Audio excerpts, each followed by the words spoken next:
Hello, thank you all for joining the program. I'm here with author and magician Penn Jillette. Penn, we're talking today about your work with Vera Simulators?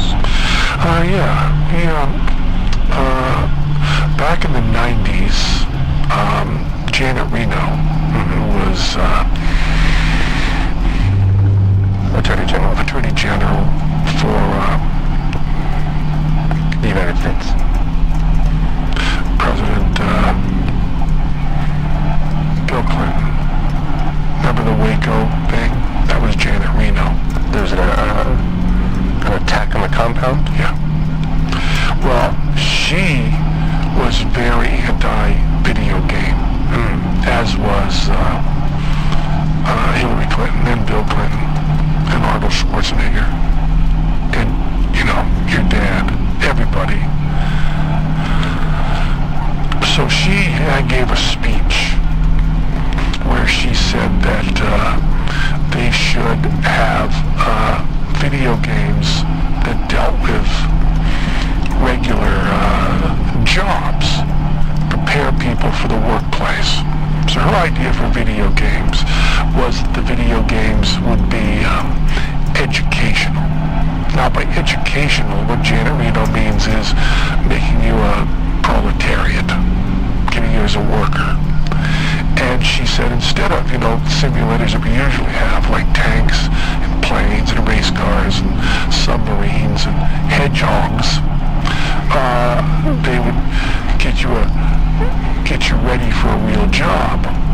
So she stated this, and I was listening with Eddie Gorodetsky, who writes on situation comedies. He writes on 2.5 Men, and he writes on, Mom is his show. He created that show, and we're on Letterman and Saturday Night Live, and also was writing with us on this video game called Smoke and Mirrors.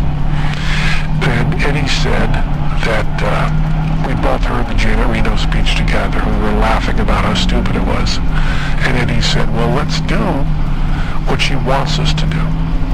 So Eddie said the idea Desert Bus, and then we brainstormed on it. And the idea was for Janet Reno, we would give you a chance to actually learn what it would be like to drive a bus 360 miles from Tucson, Arizona to Las Vegas, Nevada. 45 miles per hour maximum speed.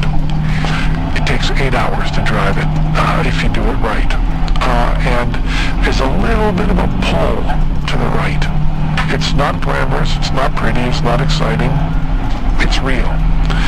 And we put this out, and I think a bug hits the windshield at one point, like 4 hours in. We just drive. And it pulls to the right. And if you go off the road, it just overheats, and then you get towed back in real time. And you get 1 point for doing an 8-hour shift. So mind-numbingly real. I should also point out that you can open and close the door of the bus, but no one's in any of the bus stops. You can't get on, no one gets on, no one gets off. You just drive the bus. So Randy Pitchford at Gearbox, well, first of all, Desert Bus never came out. It was created but never distributed? That's right, never came out. I think the company that put out Desert Bus, there was a market correction and they went out of business. So how is it possible that it is a known entity being recreated for this project? Well, let me tell you. The reason is that it was bootlegged. It came out, and it got very popular in its bootleg form. People, it leaked, and they started putting it on different platforms. And this group of Canadians started a thing called Desert Bus for Hope. And they raised money for Child's Play, which is a charity that buys video games for children in hospitals for a long time. And they started driving Desert Bus for charity for hours at a time, just racking up those points. They got like 5, 6, 7 points, amazing numbers. And we would send them pizzas and stuff. And Randy Pitcher had heard about that and wanted to put out Desert Bus 2.0 VR version. He wanted full VR. So we bought the bus. As a matter of fact, if you're listening to this, they're going to be using it on the bus. So this will be the first thing you'll hear on your radio. And they bought the bus. That's exciting. And they scanned it. And if you are listening to this on the bus now, you've been going, 5, 10 minutes. You got pretty much 8 hours still to go. Radio is not going to get that good a reception. Eddie also had other ideas that we turned down for his... Part of these Terra simulators? Yeah, simulator. He wanted to do toll collector. Mm-hmm. Do an 8-hour shift as a toll collector. Portrait sitter, which I thought was a really good one. You sit, have your portrait drawn, and bird watcher, which I rejected bird watcher as being way too interesting. You don't make money bird watching, you know. No. So 360 miles, you probably got now, the speed you're going, you probably got 355 miles to go. You'll be driving a little bit. And we got it really accurate. Do you think you will accomplish Janet Reno's suggestion? Well, the question is, someone who does Desert Bus, would they then be prepared to drive a Desert Bus? No. Much like when you play any of these games she doesn't like, you're not qualified to use a weapon. You don't know how to load a gun, or you're hitting buttons. That's not the way guns run. You know how guns run? I have never fired a weapon. You have to load them and stuff. So you don't know how to do any of the stuff you see in a video game. You don't really know how to do it. I don't know. Do you think if someone does a simulator on an airplane, that if you're flying in a commercial airliner and the pilot goes unconscious, you can take over? I think there's a Flight of the Phoenix is a movie where they're trying to get out of the place and they built an airplane, and turns out the guy who builds the airplane only built model airplanes before. I think that's the big punchline. I'm not familiar with the work. Why would you be? I don't think it was a very successful movie. They remade it though. It wasn't successful there. I think Hugh Laurie was in the remake. Is there I didn't see it. Any thought given to the luggage capacity on this bus?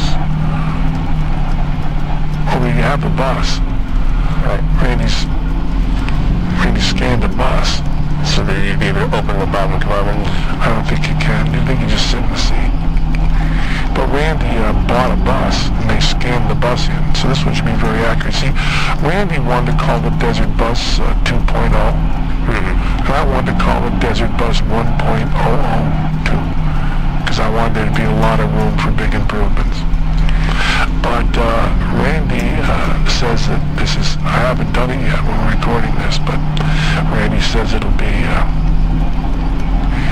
great. So this is what Janet Reno wants out of a video game. How successful does the game have to be for Gearbox for us to anticipate Toll Collector or Portrait Sitter? I don't know. It seems like it had to be pretty successful. By the way, this version is set up to only be for charity. I don't think we're selling this. It's going to be, most people that are hearing this now will be playing for charity. I just want you to know, is the charity worth how long you're going to sit here? It'll be a really long time. Did you ever play Desert Bus? I've only watched others play. Yeah. For 8 hours? I don't think I made the duration of the trip. Yeah, 8 hours in a bus, driving, pulls to the right. What's the longest you've played it?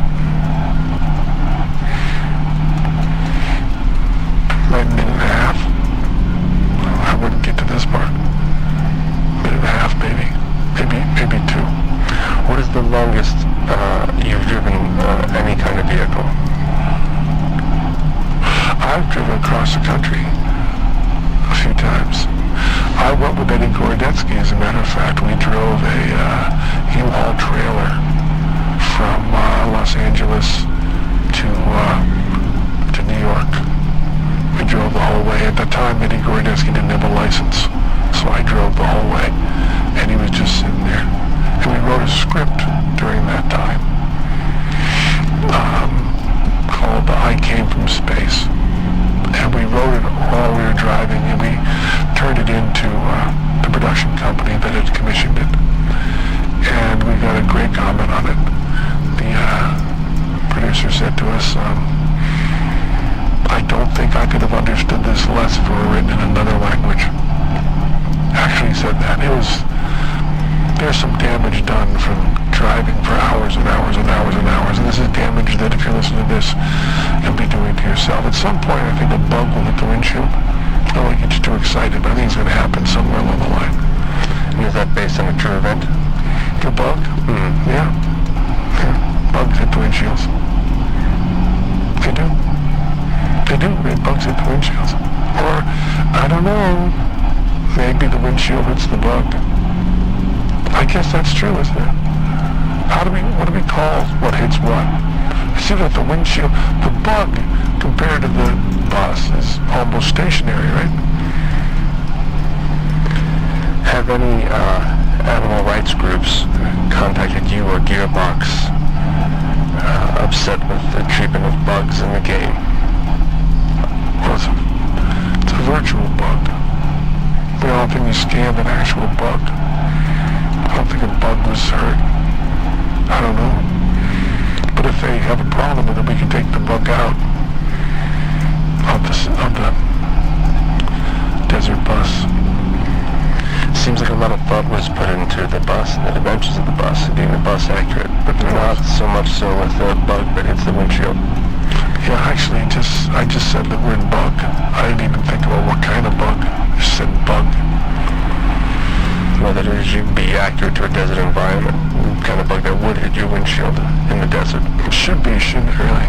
Although now, with all these, we've moved species all around the world. There's all these species that are endemic. I mean, maybe if the bug looks like it is not a bug that's endemic to the natural environment, then you could just maybe think that the bug came over on a hitchhiking on a airliner or something, and maybe it's not going to be able to reproduce, or maybe it will reproduce like that. What's that weed that kind of took over California? I'm not aware. Okay, the cane toads in Australia. You know about that? No. How about those mollusks that took over the river in New York? I'm not aware. Yeah, a lot of times a species, a clam is not a bug, or a frog is not a bug, but sometimes a species will get into. I believe the rats that we have in New York are Norwegian rats originally. Now they live here, and I believe that the cockroaches that we have here, there's American cockroaches, and there's the Madagascar hissing roaches sold some patent. They get out into the soup. I wanted to get some stick insects from my tank at home. Do you know what stick insects are? I've seen them, yeah. They're big. I mean, for insects. Not typically kept as a pet. They are kept as pets. Pretty often in the UK. There was a show they had in the UK. This is true. Called That's My Stick Insect. It was a department on a show. It wasn't the whole show. And they got 3 people who owned stick insects as pets and put their stick insects in cages that were not labeled, different cages. And if the people could identify their stick insect, they were to win a lot of money. They couldn't do it. But I used to have stick insects in my home here in Vegas. I loved them. They're about the length of a hot dog, and they look like a stick, but they're really an insect. And they like to eat eucalyptus leaves. have, because I thought the children would enjoy them. And the stick insects, you have to be very careful. You have to have a special license for a stick insect. The double O is the license to kill. The license to own a stick insect is a different number. It's not like 007 owns stick insects. Maybe like 342. License to own stick insect. I just made up that number. But it's not a stick insect, but they're afraid if the stick insects get out into the wild that we might have more stick insects than we want. I'm a guy that wants stick insects, but there's still probably a limit on the number. We are taking a break from my interview with Penn Jillette to invite you to become a sponsor. So please support the station any way you can. If you enjoy interviews like the one we're hearing now, please consider being a sponsor for our programming, either online or over the telephone. And now more with Penn Jillette, author and magician. And also one of the creators of Desert Boss, although it was Eddie Gordetsky's original idea. You know, Eddie, I talked to Eddie and he said he had a lot of credits, but he certainly wanted the credit on Desert Bus. Here's the thing that I find interesting on Desert Bus is we've been talking maybe 15 minutes. There's really nothing else to say that I can think of. And there's probably another 7 hours and 45 minutes of driving the bus. Should drivers of the automobile be concerned about... It's not an automobile, it's a bus. Oh, thank you. It's a bus. It's called Desert Bus. Yes. It's not called Desert Automobile. Desert Bus. Should drivers of the Desert Bus... It's a bus. It's a bus. ...be concerned about their petroleum levels?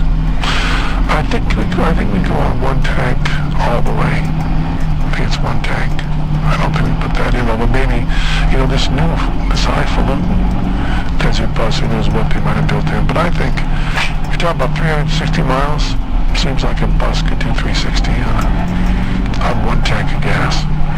Then you maybe refuel, then you go back the other way. I don't know, what about there's no bio brake or anything for the driver? No. It's, the rest areas are like 200 miles apart, but, I think you have to find someone else to take the joystick in with you when you're leaving yourself. You hold the joystick, hold a little bit to the left so it doesn't pull to the right. But mostly it's just meant to be, as tedious as real life. And it's from Vegas or to Vegas? Well, it's both. You start out in Tucson, drive to Vegas, get to Vegas, drive to Tucson, get to Tucson, drive to Vegas, get to Vegas, drive to Tucson, get to Tucson, drive to Vegas, get to Vegas, drive to Tucson, get to Tucson, drive to Vegas. Then you go from Vegas to Tucson. Then you get to Tucson, you go back to Vegas. Well, it's not really back to Vegas because you started out in Tucson. So then your aim is back in Vegas to, I lost track. I think we were at Tucson. Go to Vegas. Get to Vegas, go to Tucson. And we're supposed to, we're hoping to use the Desert Bus that we bought to scan to actually drive from Tucson to Vegas in a non-simulator but a real Desert Bus. And then for the highest score people on this game, we'll all get together, like 50 of us, and drive in the Desert Bus really to Vegas and then see the Penn and Teller show. That would be exciting. Really exciting. Vegas. That would just be Tucson to Vegas. Right. Wouldn't do Vegas to Tucson after. You were done. No, just Tucson to Vegas. If I'm on the bus and I parked in Tucson and I went to Vegas, my car's now still in Tucson? Maybe there's another app we can learn called Ridesharer. We could virtually drive from Las Vegas in like a Lyft or an Uber or something back to Tucson. But my actual car is in Tucson. The virtual car would be all of the actual cars in Tucson. We'd have to drive, maybe you'd have to get a real ride share back, or maybe a bus, because this is a route that a real bus would drive. Or maybe, what kind of car you have? It's a Toyota Corolla. What year? 2011. What kind of mileage you get on that? I'm approaching 80,000. I mean the miles on it. What kind of mileage? Like miles per gallon? Highway or regular? Well, the Tucson to RV highway. highway mostly, yeah. You can get up to 35. Really? Yeah. Do you ever drive one of those Priuses? I have driven a Prius, yeah. What do they get? Certainly more. Yeah, more by a lot. Who are the Penn and Teller of Tucson? Just a Penn and Teller. But if I drive back to Tucson, I also want to see a show. I'd maybe see a movie. I don't think they have a thriving theater community. Maybe they do. I don't know. But if you ask who the Penn and Teller Tucson is, it's Penn and Teller. We're, known that. yeah. I think they've heard of us in Tucson. I don't know what movie I'd see if I went to Tucson. Well, it'd be a different movie. I mean, now, I've heard Guardians of the Galaxy 2. My children liked it. That's James Gunn. It's a good movie. I'd see that. That's one with the talking raccoon? I also want to see the James Baldwin movie. That's what I would see if it's still in theaters. There's a movie by James Baldwin. It's good. I would think it's good. I haven't seen it.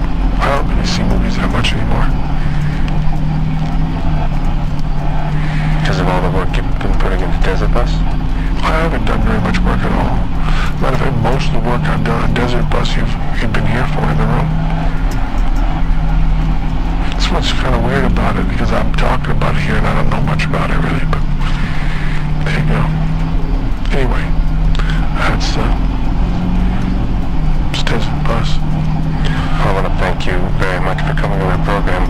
Thanks for having me. Please, any other projects you have coming up, we'd love to have you back. Thank you. I'm a big fan. Thanks a lot. I never saw you off Broadway, but I bought a program off of eBay. And I like the program a lot. Thank you. Thanks.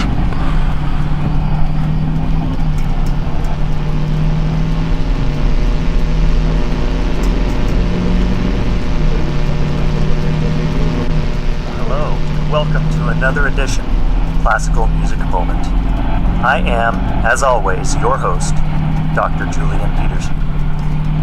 Today, radio audience, we have in store a real treat. We're going to listen to one of my personal favorite works, From the New World.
we like to take a little time and discuss the works before we listen. Today, I'd like to get right into it. This work is so beautiful, I think we should hop right in. Nonetheless, as you know, our motto here at Classical Music Moment is, an informed listener is an informed listener. And in that spirit, I do have a few short introductory remarks prepared. To start, let's state the obvious. This work is beautiful. We have a real treat ahead. Structurally, from the broad view, it's a very simple piece. A form. A classical form, if you'll forgive me. However, the devil is in the details, and as we look into this piece a bit more, we'll discover that just underneath of that simplicity is a treasure trove of techniques and motions and movements, moments of beauty and compositional restraint, as you shall see. Now, Dvorak is in this piece is a late 19th century piece, and so we can expect to see the sorts of devices that we would find in late 19th century music. There is a tendency to favor plagal cadences over more traditional cadences. There is a strong emphasis on the interval of the third. As I like to say, Dvorak uses thirds, like Haydn uses fifths. I know you're all chuckling about that one. Well, let's dive right in. This work begins with a curious introduction. Now, I suspect, in the context of the full symphony, of course, we would have been listening to the first movement, and I think these first few measures are a means of Dvorak transitioning us into the much gentler material of the second movement. We begin with a brass fanfare. Now, I'm going to read the names of these chords to you so that you'll understand with me just how shocking some of these transitions are. The piece is in the key of D flat major, and yet the very first chord that we will hear is E major. What is E major in the key of D flat? Well, it's not really a chord in that key at all. In fact, it would be flat 3 major. That initial E is followed by a B flat chord, B flat major. Now you're thinking to yourself, E to B flat, that's a tritone, and yes, you're right, that is a dramatic shift in harmony. It is softened somewhat by the bass, which, instead of leaping the tritone, progresses down by a whole step to land on D. So actually the chord, the second chord, is a B flat in first inversion. Then we return to E. Now we are on the fourth chord. We have a D flat major triad. This is the first time we've heard the tonic of the piece. However, at this point, we don't know that it's the tonic of the piece. Chords continue. We get a B double flat major chord, followed by a G flat minor chord, finally arriving at D flat major. We'll talk more about the B double flat chord. Actually, that chord will come back at several pivotal moments in this piece. Skipping past that, we get to the G flat minor chord. In the key of D flat, this is a borrowed minor 4, and we get to the cadence minor 4, 1. Really, it's a striking movement, and keep that in mind because we'll hear that particular motion come back later on in the piece too. Now we've arrived at the fifth measure. We have a couple of bars where the strings just lay out that tonic chord, giving us a chance to savor and adjust to the fact that we have now arrived in the key of D flat. And there, as if off in the distance, you will hear solo English horn state our melody. La da da dee dee da, la da dee da da. See, as I said, Dvorak is a master of melody. This could be a folk song. This could be a nursery song. In fact, it features, this is interesting, as you, radio audience, well know, my wife is a researcher in music education, and she once pointed out to me that quite a few children's songs alternate between the third of a major scale and the fifth of a major scale, the motion so, to me, so, mi, so, mi. We can hear lots of melodies that start that way. So, mi, do, so, mi, so, mi. Now, why is it that so many children's songs feature this interval? I cannot quite say. I suspect it might be easier for young voices to traverse the minor third than it would be for them to traverse the major third if we were to do what might be more expected. Mi, do, that sort of motion. Anyways, back to our melody. 1, 2, 3, 4, 5, 6, 7. Starting here in the 7th bar, that English horn solo. Now the sonorities here are quite simple. First bar, giant 1 chord, as the melody is. Mi, so, mi, re, do. The second bar, we move to the 5 chord. Re, mi, so, mi, re. However, the 5 chord has underneath it a 1 pedal. So we're just hearing that D flat just continue in the bass. Moving on, now we're in the 9th bar.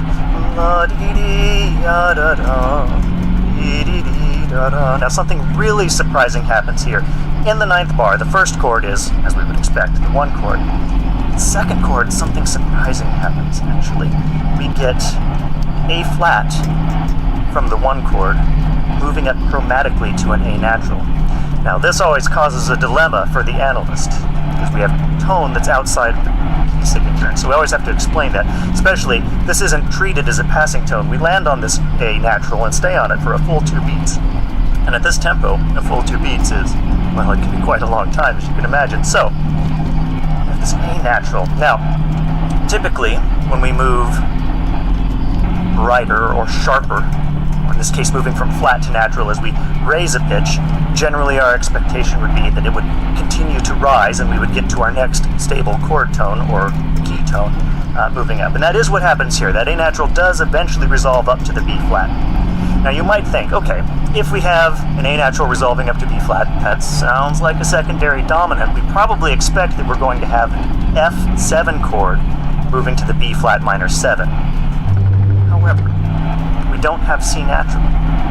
Dvorak denies us C natural and instead holds on to the B flat. Now that gives us a very beautiful turn of events because now we have F, A natural, and B flat, an augmented triad. Augmented triads are dissonant by their nature. They require resolution. And happily, we are given that resolution on the very next bar. I'm going to call this chord Augmented 5 of 6, because it's functioning as an augmented dominant chord leading to that B flat. What's clever here is that as we get to the 10th bar, where we would expect that B flat minor chord, instead given a G flat major chord. So that's very interesting. If we had an F augmented 5 chord, it resolves deceptively to its 6th, which is of course 4 in our key of E flat. Now we have a very common cadential formula.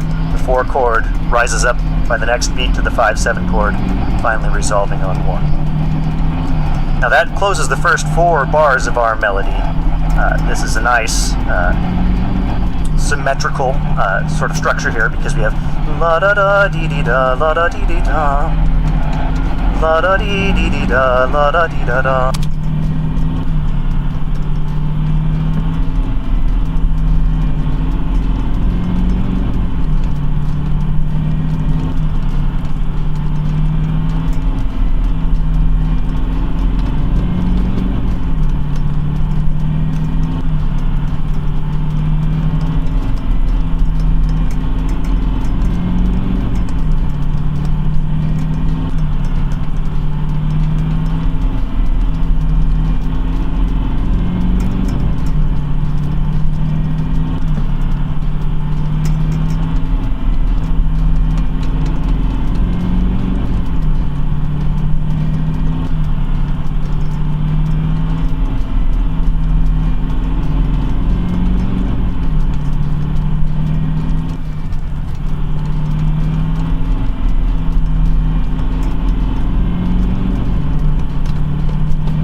twists things on us. Instead of 3 rising to 5 followed by 3 falling to 1, we get 3 rising to 5, leaping up to 1, the higher tonic, and then rising to 3, inverting that second interval. So, la da da, la da da.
indeed just the overall treatment of thirds, and I think you can see why I made my little jest earlier about Dvorak treating thirds like Haydn treats fifths. Structurally, thirds are extremely important in his work.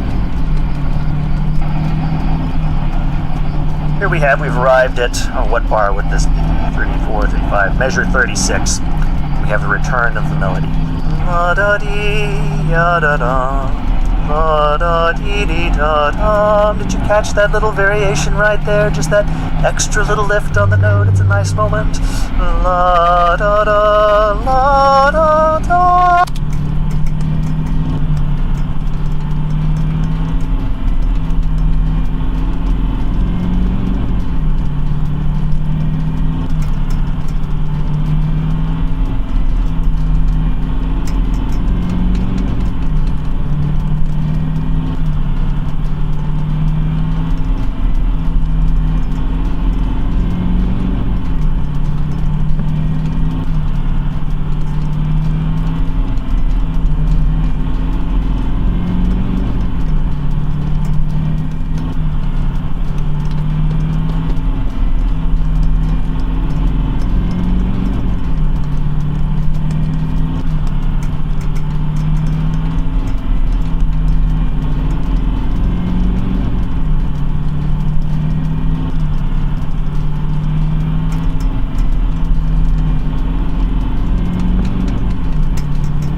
Studied music at all, you know that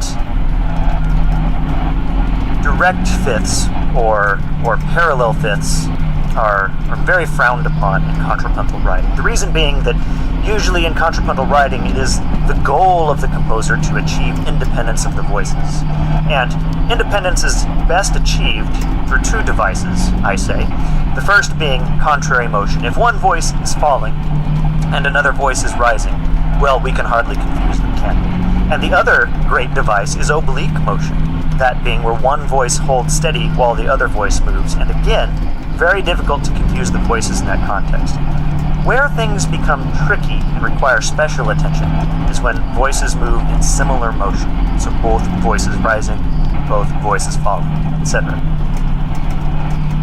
When two voices are moving in the same direction, if they land on a perfect interval, especially fifths and octaves, because of the similarity of motion and because of the pure consonance of that interval, it can readily happen that the voice seems to disappear, or at the very least is robbed of its power and its individuality. So by and large, it is a frowned upon movement for two voices in the same direction to arrive on a perfect interval.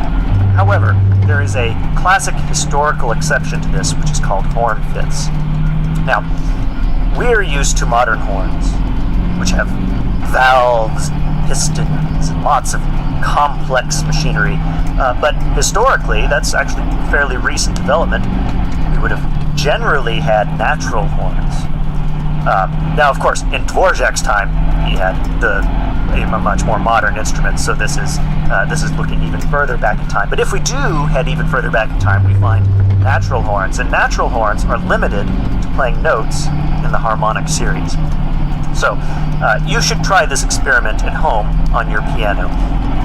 If you hold down a note, let's pick one in the middle. Let's say middle C. Let's take all the uncertainty out of it. If you silently depress middle C, and you play very loudly the D that's right above it, hit that D just briefly, staccato, boom, you'll notice nothing unusual. By way of contrast, if instead of that D you played the C an octave lower, boom, you would find that the C that you were once silently holding, that string has started to ring in a sympathetic resonance. It is a property of strings and other acoustic bodies that they favor certain pitches, or maybe a better way of explaining it would be to say, when we hear the sound of a piano string, we do not hear a single tone, we hear a complex collusion of tones.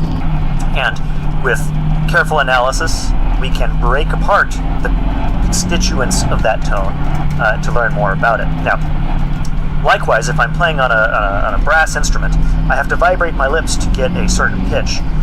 However, the instrument will feed back energy to interact with my lips, and if I happen to be buzzing a tone that is, let's say, consonant or allowable with the length of horn that I've got, it will reinforce the flapping of my lips, and we'll have a nice, strong, solid tone. If, on the other hand, I try to perform a note that's not a natural resonance of the length of horn that I'm playing, I actually won't get that feedback. It would be very difficult to sustain. It would have no power. In fact, we could say it's not even a note on the instrument. Okay, so our harmonic series, whatever our lowest note is, the lowest note that we can sustain on a given length of pipe, we can also play one octave above that. That would be the first overtone or the second harmonic. Going forward, I prefer to use harmonic numbering instead of overtone numbering. So the second harmonic would be the next octave up.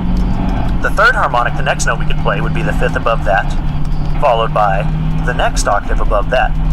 Now as we go up, we would have the major third, then the fifth, then flat 7, we'll come back to this, followed by 1. Now you may notice that the intervals are compressing.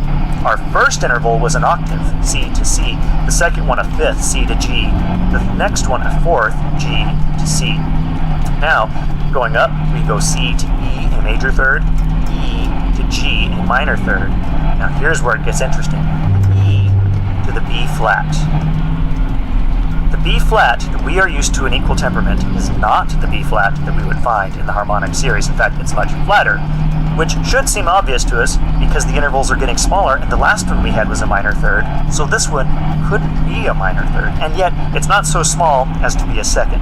So we have a very flat dominant 7th or minor 7th note, followed by finally the octave just above that. In Baroque music, think of Baroque trumpet playing, you can recall your favorite pieces. In those pieces, in order to have lots of notes close to one another, the instrumentalist has to play actually very high in the instrument's range. They have to be in a very high tessitura of that instrument in order to have a compressed set of pitches that they can play. The lower they go on the instrument, the more spread out they become.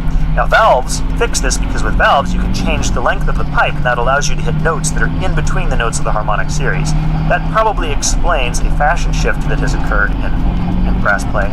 In the Baroque era, brass instruments would have played very high on their instruments so that they had access to lots of pitches.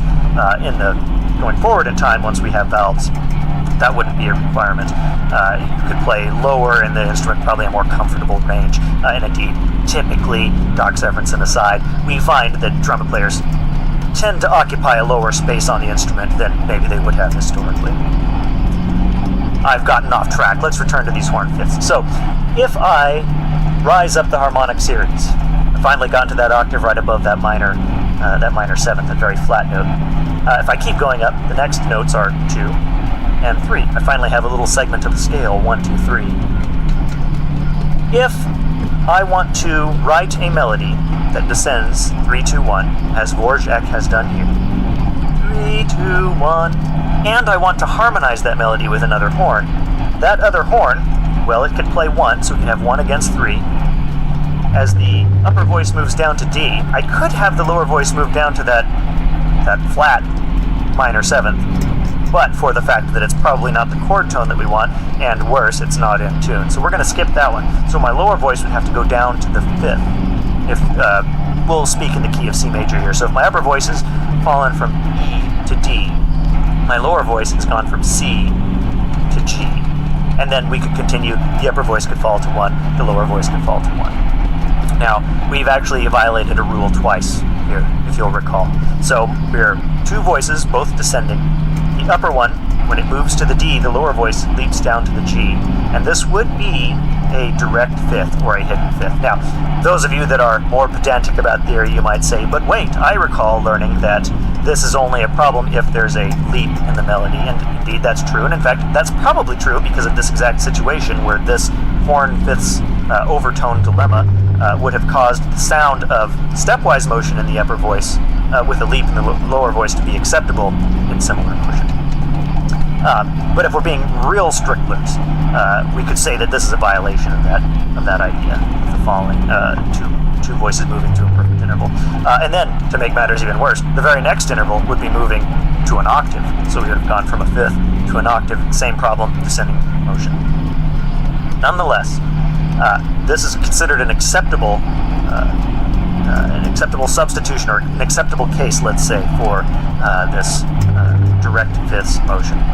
And it's a very common sound. So here, now again, we're in the 42nd measure of this piece. Here we have horn 5ths re-articulating the melody. 3, 2, 1, 3, 2, 1, and 1, 5, 1, 1, 5, 1, sounding together. And a miraculous transformation takes place. They get quieter, quieter with each repetition, until we are left with just a single voice, thus ending the section. Now a pitch shift occurs. Now we have arrived at Un poco più mosso. This section is in C sharp minor. This is an enharmonic shift like the one we discussed before. We were in D flat major. We could be in D flat minor, but that's an uncomfortable number of flats, if you know what I mean. So instead, we'll call this C sharp minor. And we're introduced a new melody. This melody is actually remarkably similar to the first melody, in the sense that this melody starts on the minor 3rd and falls to 1. Now, before we had started on, we were playing with like 3 and 5 in the key of D flat. Here we're playing with 1 and 3 in the key of C sharp minor, but it's the same interval, the minor 3rd. This time animated though with more stepwise motion and more motion in general. La di da da da di da di di da da, la di da ya da da di ya da da da da da da da da. There's a few things that I really like about this passage. First of all, let's talk about the harmony. It's always important to talk about harmony. We're in C sharp minor. We're on the 1 chord. At the half note, we move to minor 4/6. So if you're paying attention, we were C sharp minor. This would be an F sharp minor chord, but since it's in first inversion, our root motion would be C sharp moving down to A. And then we repeat that material. Da da da da da dee da. So that same motion happens.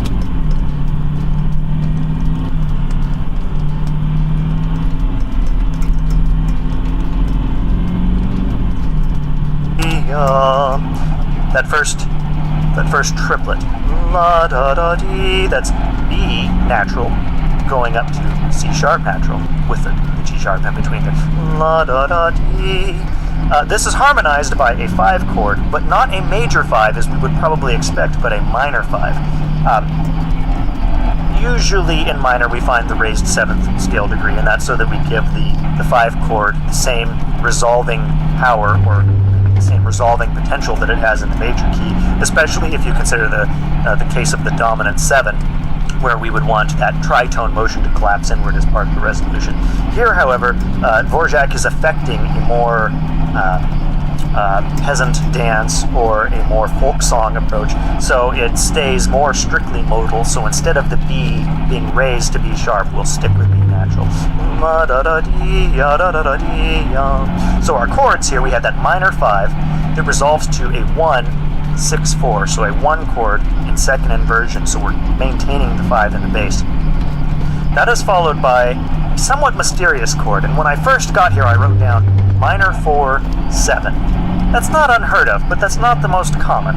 That is followed by a flat 7 major chord. Well, now I'm starting to get uncomfortable. Anytime I write flat 7 major, I think, something else is probably happening here. There may yet be a better explanation, and indeed there is. The very next chord of the following bar is an E major chord, which we could call 3 in the key of C sharp minor, but I think it's actually better if we retreat backwards by 2 chords.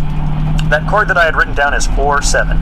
If we think of it in the key of E, that F sharp minor chord is actually better understood as a 2-7 chord, and that makes the very next chord, the one we had called flat 7 major, as a dominant chord in the key of E, finally resolving to E on the downbeat. This is only a temporary modulation. In fact, let's not even use the word modulation. I prefer to think of this as a tonicization.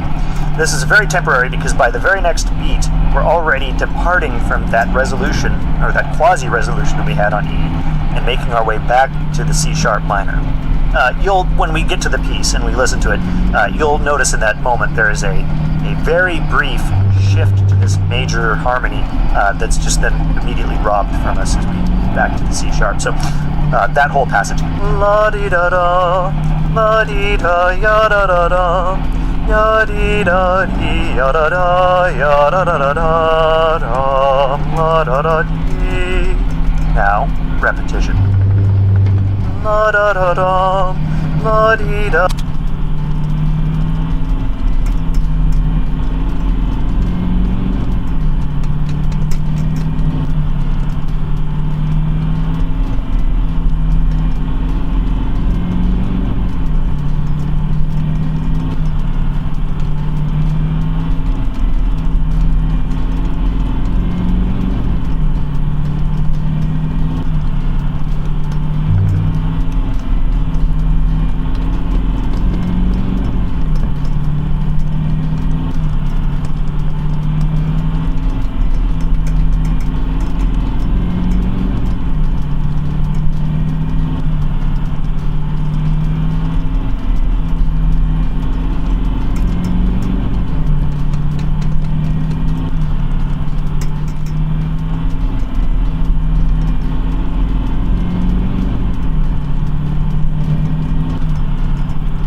return to the triplety material we had at the start of this with a few additional features that I'd like to point out.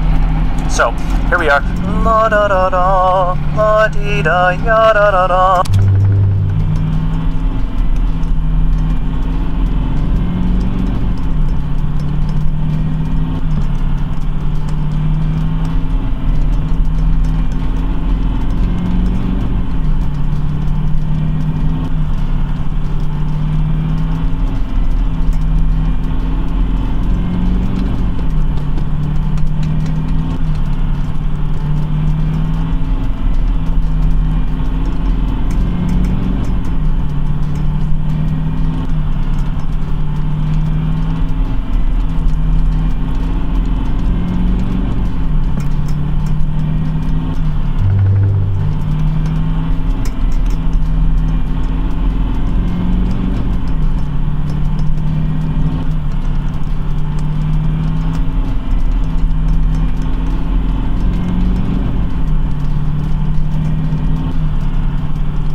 Next bar, though, lands on the Neapolitan chord. And now we can go back and say, Dvorak has played a trick on us. Before, that A7 chord was functioning as a German augmented sixth, but now that it's been respelled, it's truly functioning as an A dominant chord. In fact, it's functioning as a tonicization, a 5 chord of the Neapolitan. So A7 of D. The D chord, now that we're in the Neapolitan, is followed by a 1-6-4 chord. This is a real common motion. In fact, this is common.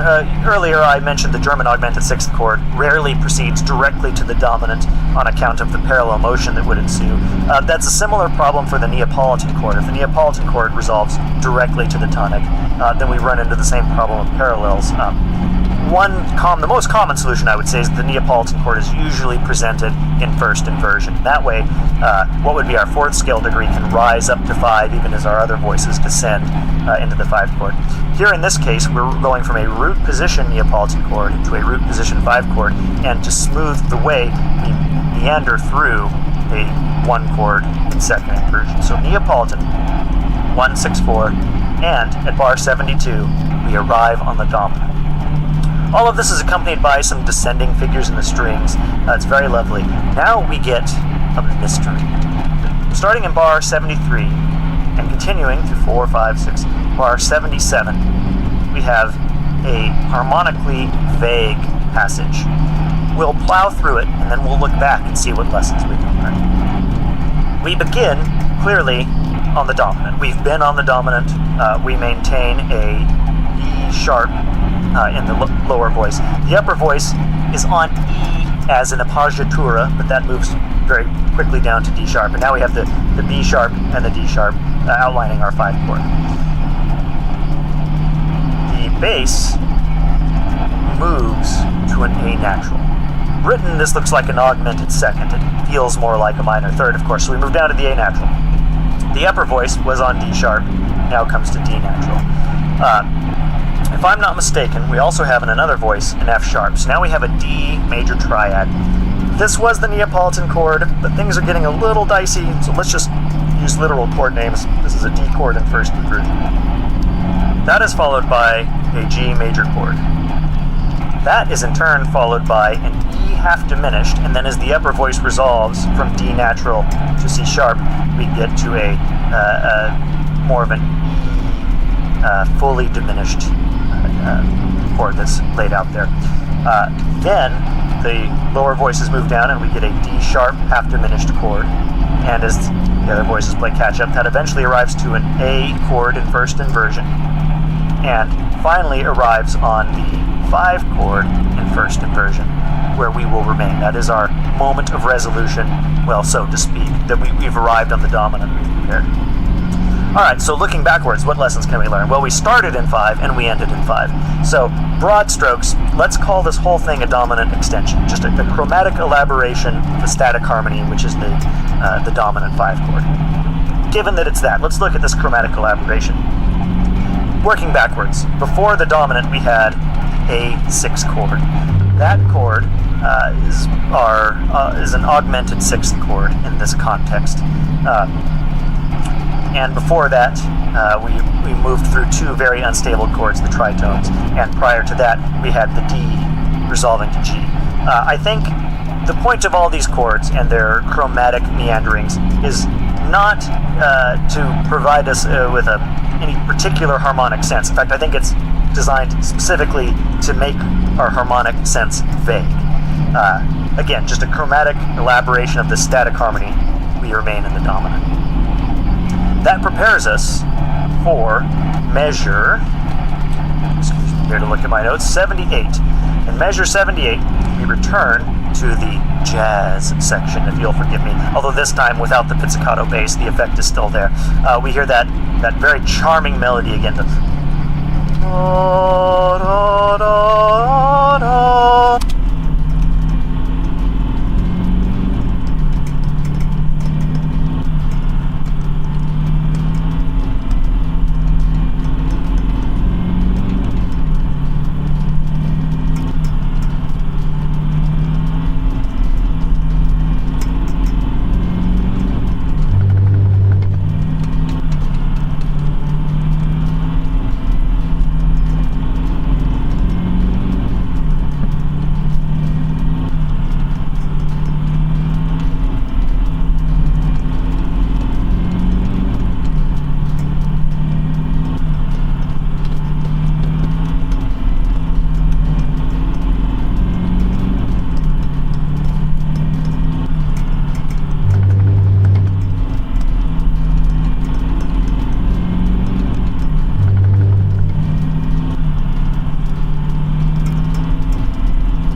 Building in intensity, starting here at piano We will continue to grow in dynamics. We will continue to grow in orchestral complexity.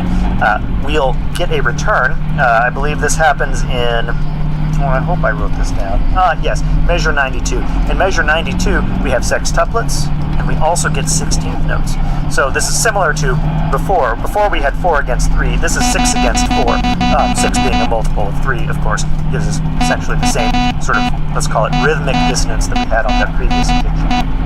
So, we make our way through this triplety section. We have this other little melody that's coming in.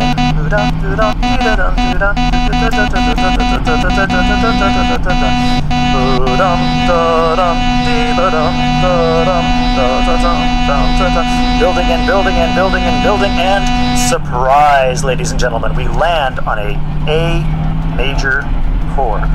We have been in C sharp minor, and if we had continued in C sharp minor, this would not be very surprising. We would just call this 6. But since we've moved to C sharp major, the effect here is quite startling. So we reach the 6th chord. The 6th chord, as it turns out, is our point of arrival. We have arrived on A. The accompaniment, maybe I should say this. While we arrive on that chord, we are reaching the climax of the section. But Dvorak is always mindful of the fact that this is not a piece in isolation. This is a part of a much larger work. This is a part of a symphony, of course.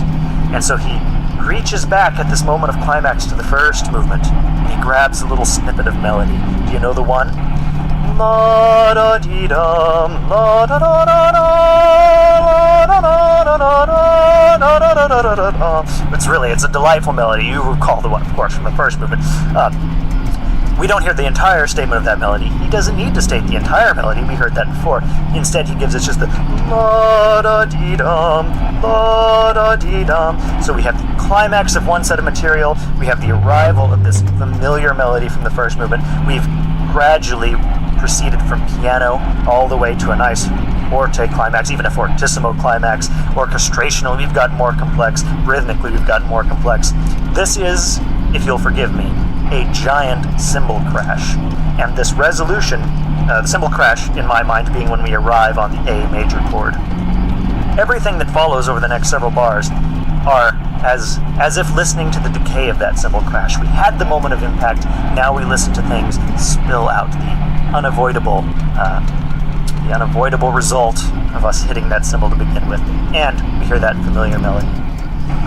This takes us to measure 100, where we reach the end of that section. A beautiful climax, a beautiful moment, and a beautiful piece of music. Oh, what's that, Chester? Ladies and gentlemen, my producer Chester is shouting at me again. Well, shouting's maybe overstating it, but I'm sorry to say, ladies and gentlemen, that it has happened once again, as it seems to happen so many times, that we've actually run out of time to listen to this piece of music. But that is quite all right. The New World Symphony is an extremely popular piece of music. I have no doubt that all of you already have a copy of it in your record collections at home. I'll have to leave it as an exercise to you, the listener, to take what we've discussed today and go and listen to this work and really dig in to the beautiful melodies and music of Dvorak.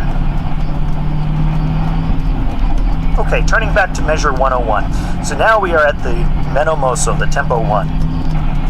Here we have a return to the opening melodies. We're gonna skip that brass fanfare. That doesn't happen here. Instead, right back to the la dee dee ya da da, la da dee ya da.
I appreciate you spending your time with me. I love to talk about music, and I love especially to talk about music with you. If you have any comments or questions, do not hesitate to contact me at the email address that Chester announced at the beginning of the hour. I apologize that we don't get to actually listen to the piece of music. I am too long-winded. I want too much for you to be informed about what you will hear in these pieces, and I have let my mouth and my theory mind run away with me once again. Well, until next time, remember, every day is a blessing, ladies and gentlemen, especially those days when we have music in our lives.